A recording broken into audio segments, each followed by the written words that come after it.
They called him a monster. They built a maze so deep and twisted that even light could not escape it. And inside that maze, they locked away something they did not want to understand. The Minotaur was not born a beast. He did not choose his hunger. He did not choose his horns. And he did not choose the darkness that became his home. This is not just a story of a creature who devoured men. This is the story of a child abandoned by gods, a prisoner shaped by stone, and a monster created by fear itself. Tonight, we enter the Labyrinth, and we listen to the footsteps of the Minotaur. Long before the Minotaur roamed the Labyrinth, there was a king named Minos, ruler of Crete. Minos desired proof that the gods favored him above all others. So he prayed to Poseidon, god of the sea, to send him a sacred bull as a sign of divine right. Poseidon answered. From the waves rose a bull of impossible beauty, snow white, powerful, untouchable. But Minos betrayed the gods. Instead of sacrificing the bull as promised, he hid it among his herds. He thought the gods wouldn't notice. They always notice. Poseidon punished Minos not with storms or fire, but with desire. He cursed Queen Pasiphae, Minos' wife, filling her heart with unnatural longing for the sacred bull. From this twisted union, a child was born. Half human, half bull. His name was Asterion, but history would remember him as the Minotaur. When the creature was first revealed, the court of Crete was filled with terror. Some saw horns, some saw hooves, but beneath the monstrous form was a crying infant.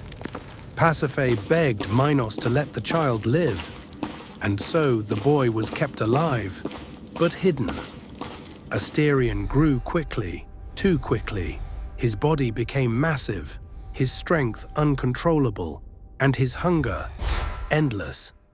Servants whispered that the child could not be taught language, that he snarled instead of speaking, that his eyes reflected something animal, something lost. But in the deepest part of the palace, Pasiphae visited him in secret. She fed him, she sang to him, she tried to teach him words. Some legends say he learned only one word clearly: mother. Yet the older he grew, the more dangerous he became. And so Minos made his final decision. He would not kill the boy, but he would erase him from the world. The entrance looks even larger up close. Minos summoned Daedalus, the greatest architect who ever lived. He commanded him to build a prison no one could escape.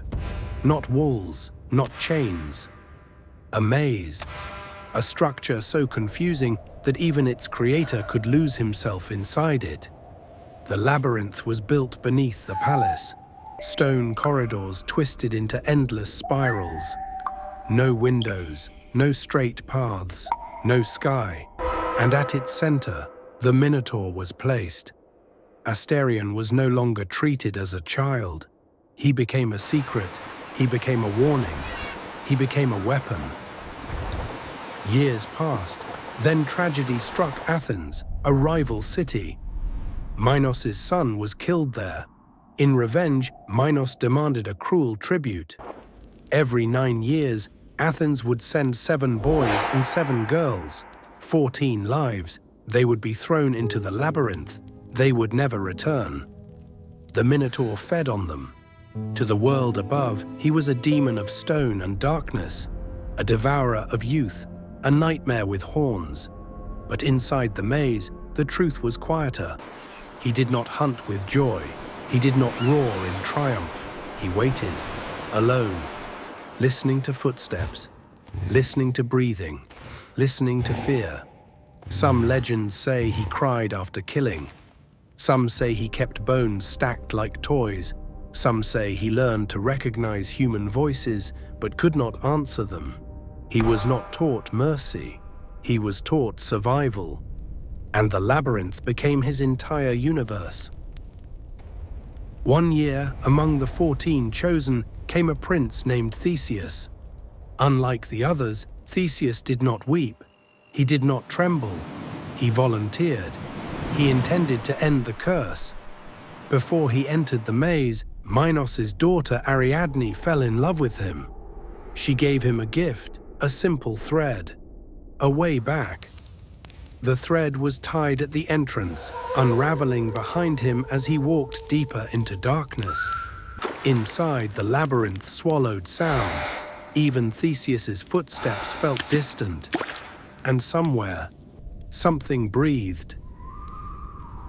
The Minotaur sensed him immediately. Not fear, not confusion. Purpose. For the first time, the creature met someone who did not scream. They met in the center of the maze. Man and monster.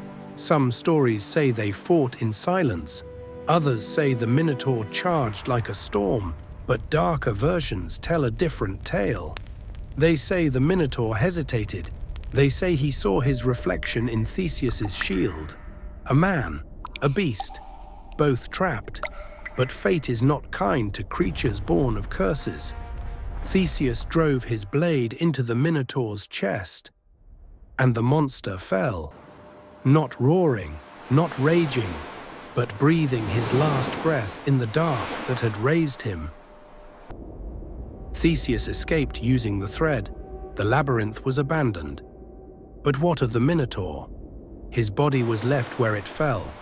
No burial, no name. The gods did not free him. They forgot him. The maze still stands in legend, but its true horror was not its walls. It was the life locked inside, a child punished for the sins of gods and kings. The Minotaur was not born to be evil. He was born into fear, feared by men, hidden by kings, used as a warning, and in the end, slain by a hero who never asked what the monster once was. Perhaps the labyrinth was not built to hold a beast. Perhaps it was built to hide a mistake. And maybe the real monster was never the creature with horns, but the world that decided he did not deserve the sky. So remember this when you hear his name, not just as a monster, but as Asterion, the child of a curse, the prisoner of stone, the monster trapped in the labyrinth.